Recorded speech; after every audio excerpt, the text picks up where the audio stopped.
Tonight on PhillyCAM Voices, we have 4 segments produced by the fellows in the Community Journalism Mentorship Program.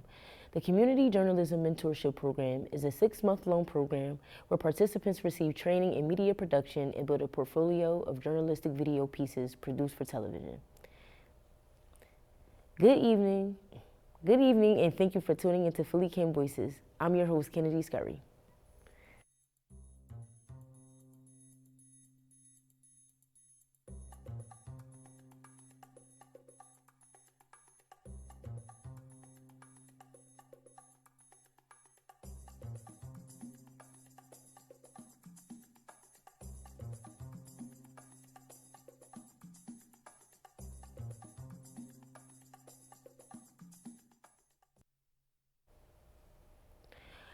I spoke to Mike Beyond, a local photographer, about the Philly art scene. Let's see what he had to say. Hello, everybody. My name is Kennedy Scurry, and I'm here with Mike Beyond to talk about the arts of Philadelphia, the pros and cons, and how it has changed over the years. So I want to know, from your perspective, how do you feel that the Philly art scene has changed over the years? That is a very, very, very heavy question, right? It's evolution. People come, they go, but the desire to create always remains the same. So from my time, right, me being born in '84, I'm a dinosaur compared to you, you know? But it's just always been like an ebb and flow. Like there's just been movements. There's people coming in who created things, right? And there's new classes. But the one thing that I've always admired about some artists that they've been able to maintain a connection to the past. Because if you don't know past history, how can you create new history without, having the same mistakes happen, right? So I look back at music. I love music in this city. We can talk about how Philly had Philadelphia International Records, Gamblin' Huff, how they had that movement. And then you have cats like Rough House going on in the 90s. You have The Roots. You have all these other artists coming up, pushing like Muhammadiyah, making the way.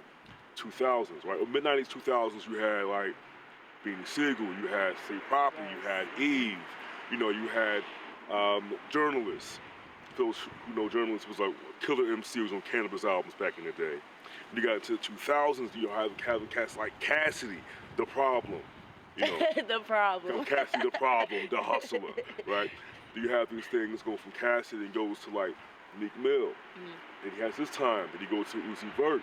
He's having his time. Now it's like, who's up next? You have people like Tierra Whack, who's making news, not even news, making noise in the city, right?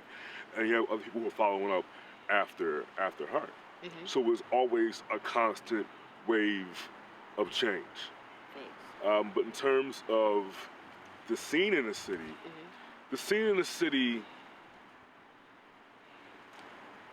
it holds an interesting space. Because you have some folks, at least in my opinion, who hold it down and want to add to the city, right? Want to make change so everyone can get theirs. But then I've also encountered those who are just like, I'm here for me. It's about the individual, not the community. But then again, that's also a reflection on, at least in my opinion, the black community as a whole.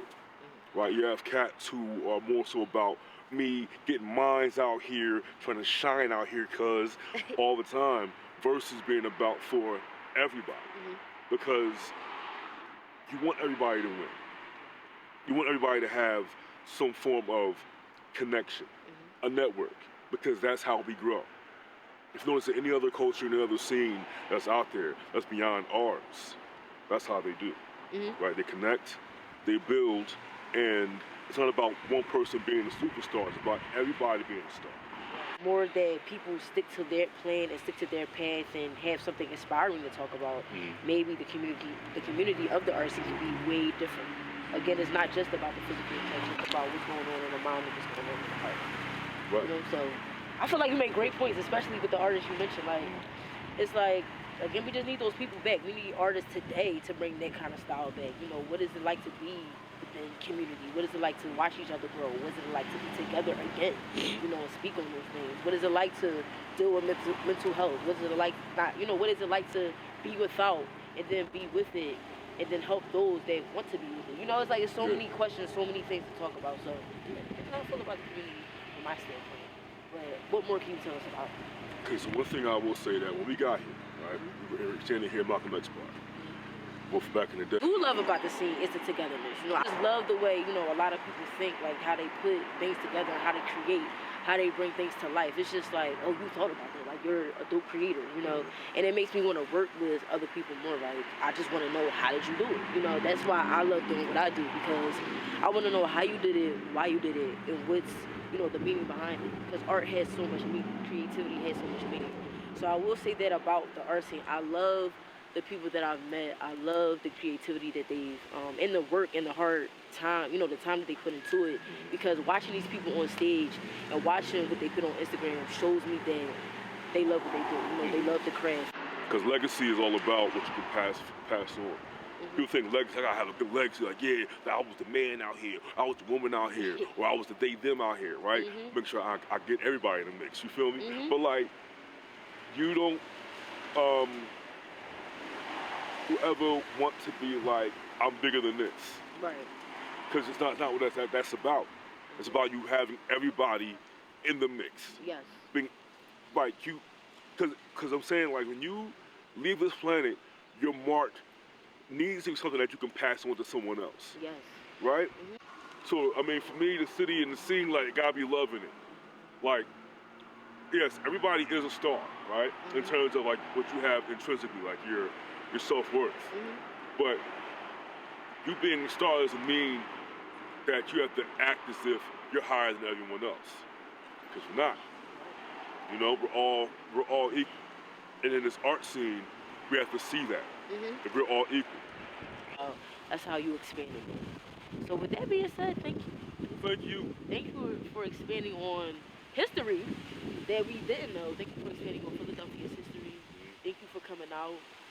And, you know, just expanding on everything, the pros and cons, the ups and downs of the, you know, Philadelphia creative scene. So thank you so much. No, thank you. No, I can't thank you enough. For having me out here on a Saturday to be able to talk about it, because I love, as much as it's a city, sometimes it may annoy me.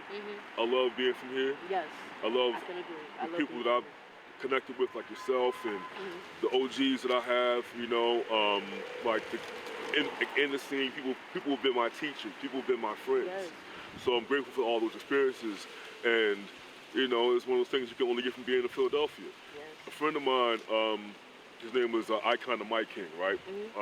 But his name is Mike King, right?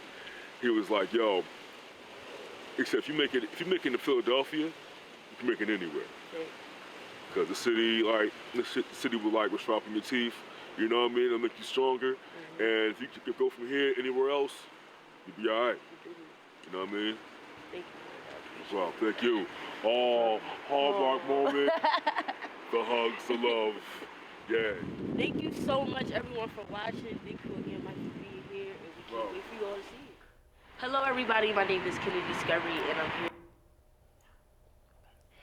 Despite its historical, social, economic, and cultural relevance, Chinatown has been the object of threats by real estate developers who intend to forcibly displace its residents' historical landmarks and businesses.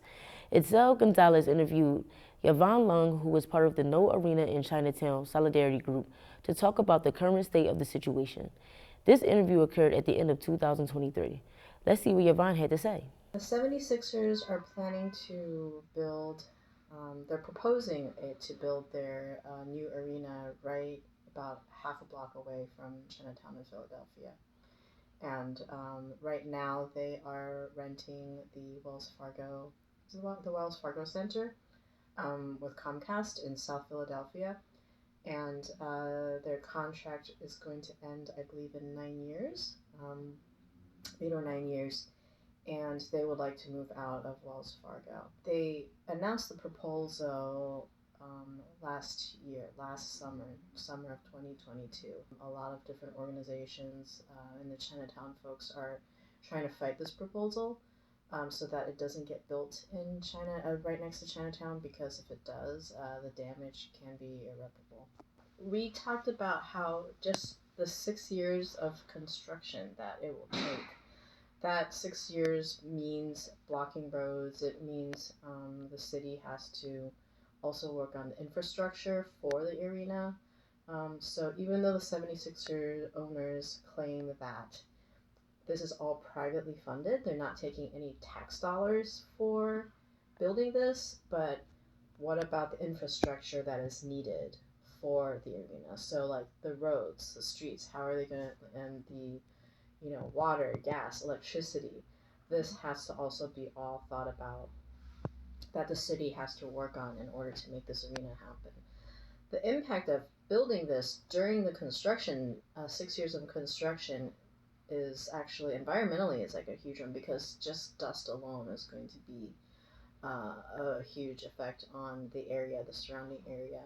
But also just all kinds of like, what they're proposing is they need to tear down parts of the Fashion District Mall, and I think it's like 6 years of taking it down and 2 years of building. Oh my So you can imagine taking down a building, the environmental issues that will cause. And then it's just such a waste, because they also just spent millions of dollars rehabbing the inside of it right before the pandemic, and so that's all going to get torn down. The developers, the 76ers owners, claim that this will revitalize the area, and they claim that there's a lot of crime around here, and with this arena built, it will take care of homelessness and crimes. It will provide jobs for people. During the building phase, it will provide, union jobs. And yes, it will, but that can be built anywhere, and union jobs will still exist. But as an arena, it is not a business that is operating the entire, 5 days a week from 9 to 5. So the jobs that the owners claim that once it's built that there will be lots of jobs for small businesses and people of color is really during, when there's an event there, whether there's a basketball game or if they hold an event there. So it's not a stable income for people who need actually a stable income. We are also worried that this is really an impact study to figure out how to justify to build this arena rather than looking at it without bias.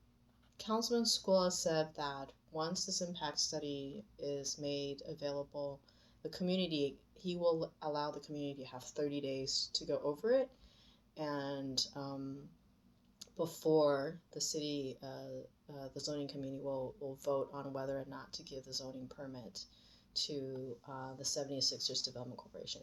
And that's the thing that they need. They need actually the zoning permit to actually build this building. Now, the Greyhound station shut down, that was diagonally across the street from where they proposed to build it. And there are rumors that, the 76ers bought this. That means that they have the okay to go ahead and build. And that's not the case. Just because that the Greyhound station is no longer and it is part of their plan, it is part of the footprint that they want to build, that does not mean that actually it's a done deal. We still have the power to do so. Councilman Squilla is the one and only person that has the entire power to say yes or no to this project. And so he has to answer to his constituents in terms of not just Chinatown. And he did say, well, it's not only Chinatown. As soon as he heard that over 90% of the Chinatown residents and business owners said they don't want this arena, he quickly pivoted and said, while Chinatown is not the only community that's around here, I want to listen to what other communities are saying. So Washington West Civic Association, I believe that's their name, they have also come out to say that they are opposed. There are a few civic associations around that are also saying they're opposed against it. In response to their impact study, we are trying to raise funds to actually conduct an unbiased impact study. And so that's in the progress. But in the meantime, we're just trying to actually debunk a lot of and kind of fight against what all the moves that they are doing. If you think about it, this is not just about Chinatown, but it is also about fighting people who have the money to do whatever they want. People who have the power, and thinking that communities like us, whether it's Chinatown, whether it is the Black community, whether it is the Hispanic community, and just because they think that we don't have that power, that we don't have as many rights as they do, that they can just like take over. So if this can happen to us, this can happen to any other communities, any working class communities that are underserved, that are disadvantaged, just because this is people think that they have money and they can do whatever they want. Reporter Danielle Wilson sat down with Mary Ashanti Harris, hairstylist and makeup artist who works towards inclusivity within the bridal industry by styling brides with their natural hair. Let's see what Mary had to say about inclusivity and style. Recognizing a noticeable absence of natural hairstyles both industry-wide and within her own portfolio, Mary Ashanti Harris, a Philadelphia-based hair and makeup artist, is on a mission. She's embarked on a journey to diversify her portfolio and champion inclusivity within the bridal industry. Her goal?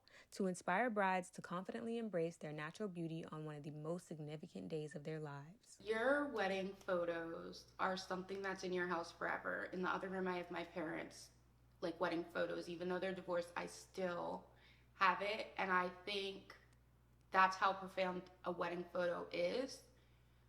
I feel like when you create your wedding look, you're very much creating your Hollywood or your celebrity version of yourself. That's the day where you have a paparazzi, you have the camera on you all the time, you have an entourage. It's very much so your moment to be at your best. And so I feel like by wearing your natural hair in such a strong moment of your life, it sets the tone both for your subconscious of how you see yourself, but it also sets the tone for your kids. If your kids are looking at your wedding photos and they see that natural hair, subconsciously that's instilling in them that wow, mom's at her best in her natural form. I felt like as a leader in the industry, it was kind of on me to start creating these looks to inspire my brides to kind of venture into those types of looks. Though we're starting to definitely see more natural hair organically through not just Black media, but mainstream media, I still feel like it's very much still a moment. And it takes, even for myself, it takes a lot of confidence to do it and feel like it's still dressy, I almost want to say. I feel like because it's not normalized fully yet, that's why that's that kind of disconnect of the subconscious. Is it going to be received well? Am I going to look dressy enough? Though it is the biggest moment, and every time, I personally or one of my brides do venture into natural hair, it's well received. I think media still tells us otherwise. My favorite type of call is when I have a bride, because I talk to them on the phone first, that says, I'm thinking of wearing my natural hair. And so I take my job very seriously, and I like to really dig deep into that and celebrate that. So I just when I get those moments, I hype it up at the highest level, and I try to steer them toward the natural style over a heat style. As an educator, Mary Ashanti ensures her students are able to work with all hair textures, a skill she had to learn on her own. When I was in cos school 15 years ago, there was absolutely none. There was one chapter that taught you how to straighten hair, and it was the worst. I am proud to say L'Oreal, Pureology, Mizani, they're forcing these things to happen in beauty schools, but this is something that's just started to happen within the last few years. So I think that we're going into a really good place. But again, the fact that it took this long just literally blows my mind. I was blessed to be in multicultural styling because I am biracial. My family is of all tones and textures organically. That is literally the only reason why I knew how to work with all hair types. As far as when I went for getting my educator license, which was 2013, I was the one forcing that. In the curriculum, there was again that one chapter. I wanted my students to graduate knowing how to work with all tones and textures. I used to literally go on Facebook, recruit hundreds of models with curly hair, have them come in and teach the styling to my students. Mary Ashanti's journey is not just about makeup and hairstyles. It's a celebration of individuality and empowerment. It's a movement, one she hopes will have a lasting impact. When I am like old and wrinkly, like if I could look back and say I was a part of desegregating the beauty industry, salons, the experience of luxury beauty, I would feel like I did my purpose. I want for anyone of all tones and all textures to be able to walk into any salon, any beauty experience, any beauty anything, and feel like a queen. I every single month get a call of like, hey, I'm a woman of color, can you work with me? And I'm like, yes, and this should not be what you're worrying about, you know, when booking your beauty appointment. Like, that sucks. I'm so sorry my industry has failed you. So I just want, every ounce of me just wants stylists to take it seriously and to make sure that even if you don't learn it in school, you're taking the extra mile to ensure that everyone feels completely equal and that people don't feel less than. I just want everyone to feel so like a human and less like a skin tone, a complexion, a texture. Like, I want these conversations to be had so that our future doesn't have to have them in all spaces, honestly. To learn more about Mary Ashanti, you can follow her on social media at MadeUpOnTheGo and visit her website, MadeUpOnTheGo.com. For our final segment, reporter Laura Deutsch covered an action by Rabbi for ceasefire at UN headquarters in Manhattan in the midst of the ongoing Israeli military aggression in Gaza. Representatives from Philly and around the country took part in the action.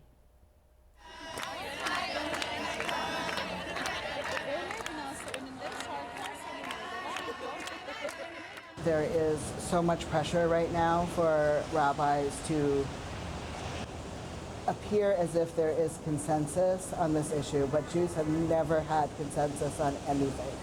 That one of the strongest Jewish values that we have is dissent.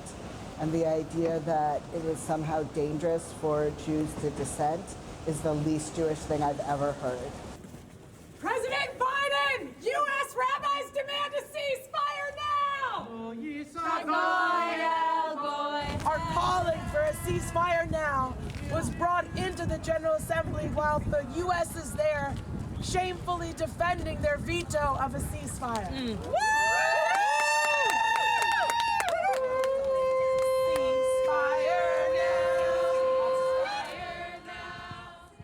We were on a tour of the UN, and when they took us into the Security Council chamber, which is the chamber that's responsible for decisions of war and peace, that's where the US is using their veto, we broke into song and prayer.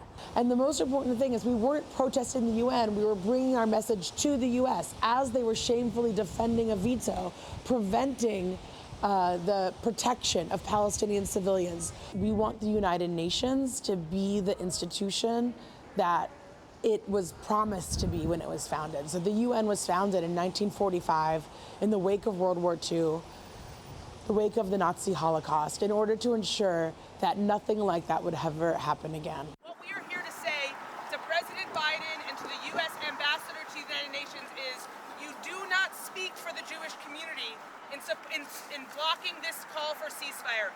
The world wants a ceasefire. The majority of Americans want a ceasefire. Do you think your movement will have an impact in the elections this year? Because everyone is looking on Washington. What's going to change? What's the next policy in the Middle East will be? What do you hope to achieve on this level? We hope to tell President Biden that it's not too late for him to actually do what is right and just, and that's what will get him reelected. Is bringing about a permanent and lasting ceasefire will actually support his campaign. It's also important for us as Jewish people not to let the narrative and not to let anyone say that this is being done for Jewish safety. And I will say personally, as an Israeli citizen and as a Jewish American, every day the war continues is a day where more and more Palestinians are killed, more and more Palestinians are injured and expelled from their homes, and more Jews are threatened and more Jews are put at risk. This is not for anyone's safety. We know that from seeing rising anti-Semitism acts that are because people associate Jews with what Israel is doing, and that's partly because Israel tries to claim it's doing this for us, and it's not. We are not in support of that. What we're seeing in Israel, which claims to be acting in the name of Jewish people, is actually in the name of a nation state. That is a political ideology. That is not Judaism. Zionism is not Judaism. Judaism is a robust religious tradition of many thousands of years that has been clear throughout the millennia that we are a tradition of peace, we are a tradition of life. This is a time of great moral crisis in the Jewish community, and many Jews look to their rabbis to understand how they should make sense of current events and political events. I'm a huge fan of the praying with our feet that Rabbi Heschel used to say. There's a story in the Talmud, people coming to rabbis and complaining about bad things, and they say, "Tzeu v'hifginu b'rechovah shel ir." Go out and protest on the street. It goes back to as long as there have been Jews. We have been showing up for what's right. We've been showing up for what we believe will make the world a better place.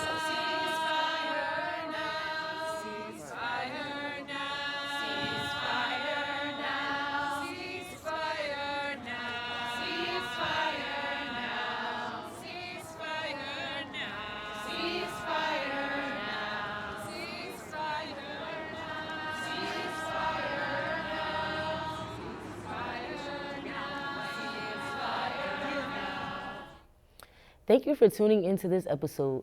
Look out in the coming months for more stories from the Community Journalism Fellows. You can also watch our show on YouTube and Roku, and follow us on Facebook and Instagram. We'll see you next time.